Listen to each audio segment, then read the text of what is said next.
Millionaire panics without a translator, until the cleaning lady steps up and amazes everyone. Victor Harrington's perfectly orchestrated deal was crumbling before his eyes. The Brazilian investors had arrived an hour early, throwing the entire Harrington Capital office into chaos. Their scheduled translator was stuck in Midtown Manhattan traffic, unreachable on her cell, and the $50 million acquisition that would cement Victor's reputation as the wunderkind of venture capital was rapidly dissolving into a disaster of awkward smiles and Google Translate attempts on an executive's iPhone. "This is an absolute nightmare," Victor hissed to his COO, Michael Dawson, while maintaining a strained smile toward the four expressionless Brazilian businessmen seated at the conference table.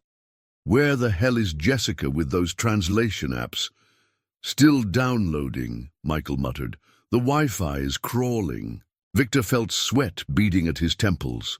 At 34, he'd built Harrington Capital from a one-man operation in his studio apartment to a powerhouse firm occupying the entire 42nd floor of a gleaming midtown tower. But right now, none of that mattered. Paulo Mendes, CEO of Horizon Technologies, was checking his watch for the third time in 5 minutes.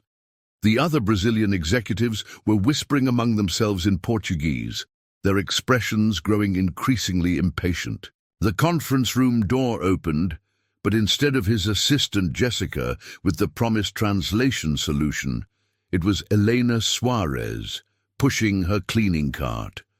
She froze when she saw the room full of executives, clearly having expected the space to be empty during what should have been the lunch hour. "I'm so sorry," she said quickly, her voice soft with a slight accent. "I'll come back later." Victor barely glanced at her, too preoccupied with his imploding meeting to acknowledge the interruption. But as Helena turned to leave, Paulo Mendes said something in Portuguese that made his colleagues nod in agreement. Michael leaned toward Victor. "I think they're saying they'll give us 15 more minutes before they have to leave for another appointment." "How do you know that?" Victor whispered. "Body language," Michael replied grimly. "And the fact that Mendes keeps showing us his watch." Victor ran his hands through his carefully styled hair, completely destroying its meticulous appearance. This deal had taken 6 months to arrange. If the Brazilian contingent left without signing, his competitors would swoop in before he could reschedule. His investors would question his competence. The business press would have a field day. As Helena backed her cart out of the doorway, she paused, looking at the Brazilian executives with a curious expression. "Excuse me," she said, addressing Victor directly for the first time in the 3 years she'd been cleaning the offices of Harrington Capital. "I speak Portuguese. Maybe I can help until your translator arrives." 5 heads swiveled toward her simultaneously. Victor stared at the young woman in the black apron and blue uniform top as if she'd suddenly materialized from thin air. "You... what?" he managed. "I speak Portuguese," Helena repeated, a hint of nervousness in her voice now that all attention was focused on her. "I'm from Brazil originally. São Paulo. I came to the US 12 years ago." Victor's mind raced. Helena was part of the invisible workforce that kept his offices spotless, appearing every evening like clockwork and disappearing before the business day began. He'd passed her countless times in the hallway without really seeing her. He didn't even know her name until Jessica had included it on the staff holiday card list. And now she might be the only thing standing between him and professional catastrophe. "You're serious?" he asked, desperation cracking through his usually confident demeanor. "Yes, sir." Helena nodded. "I'm not a professional translator, but it's my native language." Before Victor could respond, Paulo Mendes spoke again in Portuguese, his tone clearly indicating a question. Without hesitation, Helena turned and replied in flawless Portuguese, her entire demeanor shifting subtly as she addressed the executives. The transformation was remarkable, her previously tentative posture replaced with graceful confidence. The Brazilian businessman looked at her with surprise, then visible approval. Mendez responded with what sounded like a question, to which Elena replied, gesturing toward Victor with what appeared to be an explanation. "What are you telling them?" Victor asked, his knuckles white as he gripped the edge of the conference table.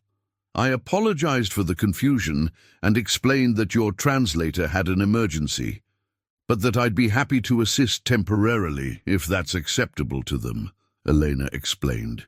"Mr. Mendez just asked if I'm familiar with business terminology, and I explained that I worked for a technology firm in Brazil before coming to the United States." Victor nodded wordlessly, relief washing over him as Elena continued conversing with the Brazilian executives. Paulo Mendes's stern expression had softened, and he was now gesturing animatedly as he spoke. "They want to know if we can proceed with the presentation," Elena said to Victor. "Mr. Mendez says they have another meeting at 2 o'clock, so they'd like to make the most of the time we have now." Victor shot a glance at Michael, who quickly opened his laptop. "Tell them absolutely we're ready to begin." As Michael pulled up the presentation slides, Elena quietly removed her black apron and set it with her cleaning cart near the door. She took a seat slightly behind Victor, poised to translate. For the next 45 minutes, Victor delivered his pitch through Elena, who seamlessly converted his rapid-fire English into fluid Portuguese and back again. She didn't merely translate the words, she captured his enthusiasm, his confidence, even his subtle humor. When technical terms arose, she navigated them with surprising precision. "How do you know all this technical vocabulary?" Victor whispered during a brief pause as Michael took over to explain some financial projections. "I was halfway through a computer science degree when I left Brazil," Elena replied quietly. "And I read a lot, tech news, business journals. It helps improve my English." Victor stared at her, a dozen questions forming in his mind, but Michael's expectant look pulled him back to the presentation. By the time they reached the final slide, the atmosphere in the room had transformed. The Brazilian executives were engaged, asking detailed questions about market penetration strategies and proprietary technologies. Elena kept pace flawlessly, occasionally adding cultural context that Victor hadn't considered. "Mr. Mendez is asking if your expansion plans include partnerships with local Brazilian firms," Elena translated. "He says there are regulatory advantages to local collaboration that foreign companies often overlook." Victor hadn't anticipated this question, but thanks to Elena's precise translation, he could address it directly. "Please tell him we're very open to local partnerships. In fact, if he has specific companies in mind, we'd welcome his recommendations." When Elena conveyed this, Paulo Mendez smiled for the first time, a genuine expression that reached his eyes. He responded at length, and Elena turned to Victor with evident excitement.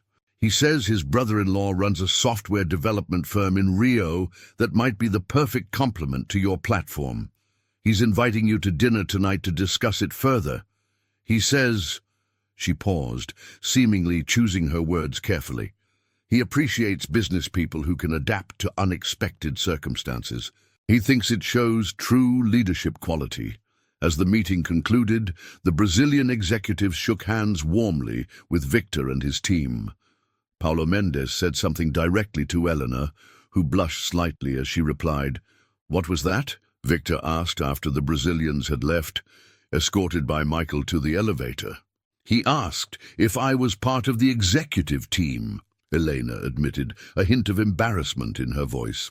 "I explained that I actually work in maintenance services. And he said Harrington Capital must be a very special company to have such talented people at every level. He said it speaks well of your leadership." Victor felt a strange mix of emotions, relief at the salvaged deal, embarrassment at having never noticed Elena's abilities, and genuine curiosity about the woman who had just saved his most important acquisition. "Elena, that was incredible," he said, struggling to find adequate words. "You didn't just save this meeting, You made it better than it would have been with our regular translator. She shook her head modestly. I was just in the right place at the right time. No, it was more than that, Victor insisted.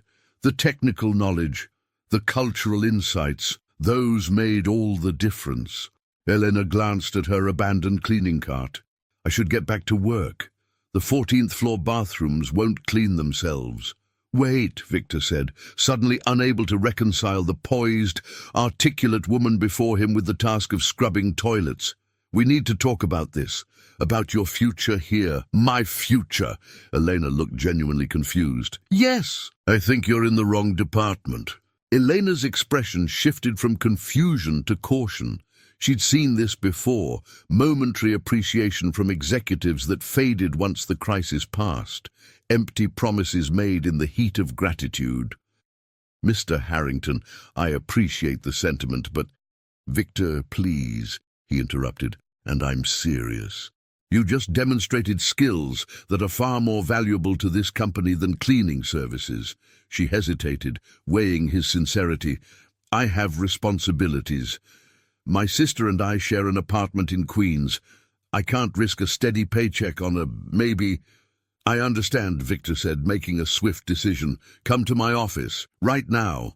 20 minutes later, Elena sat across from Victor's imposing glass desk, still in her blue uniform top, her hands folded carefully in her lap.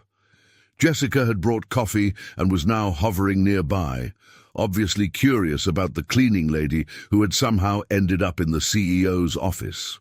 Jessica, please get HR to send up an employment contract, Victor said, not looking up from his computer.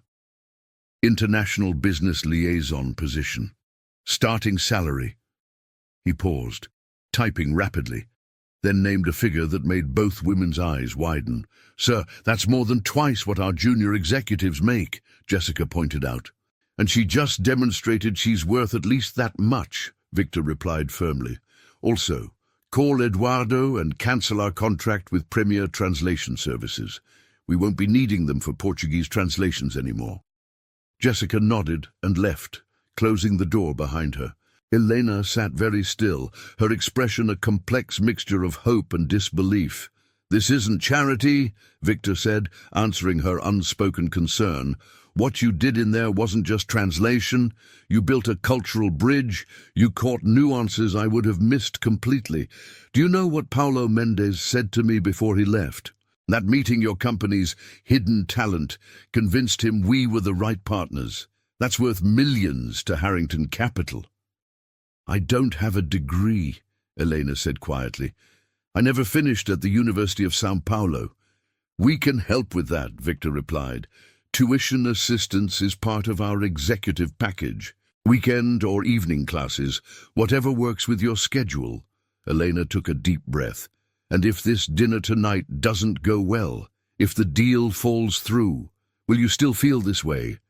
It was a bold question, one that revealed she was far more perceptive than Victor had given her credit for. She understood the psychology of his offer, the euphoria of a crisis averted that might not sustain itself in the cold light of day. The contract will be signed before you leave today, he answered. Regardless of what happens with Horizon Technologies, your value to this company isn't contingent on one deal. For the first time, Elena's careful composure cracked slightly. She blinked rapidly, looking down at her hands. My sister won't believe this, she said softly. She's always telling me I'm wasting my potential, that I should be using my mind, not my hands. Your sister sounds— Why didn't you pursue something else when you came to the US? Elena's smile was tinged with sadness. Survival first, dreams second. Our parents died shortly after I started university. My sister was only 16. We came to New York to live with our aunt, but she passed away 2 years later. I took whatever work I could find. Cleaning paid better than retail, had steadier hours than restaurant work.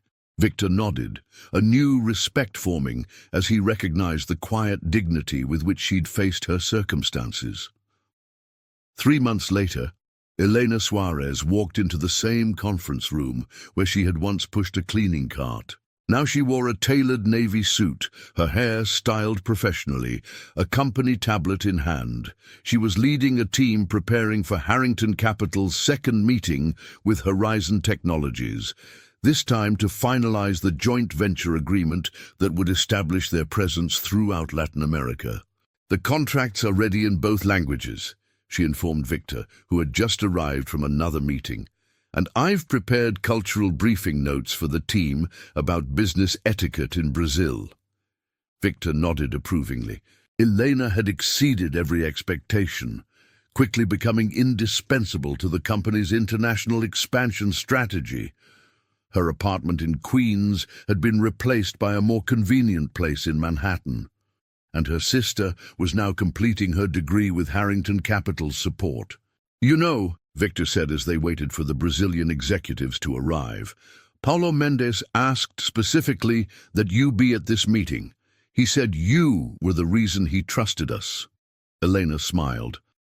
"Sometimes people just need someone who truly understands them, in business and in life." The conference room door opened, and Paulo Mendes entered with his team. Elena stepped forward confidently, greeting them in Portuguese, no longer invisible, but essential, the embodiment of potential recognized and valued at last.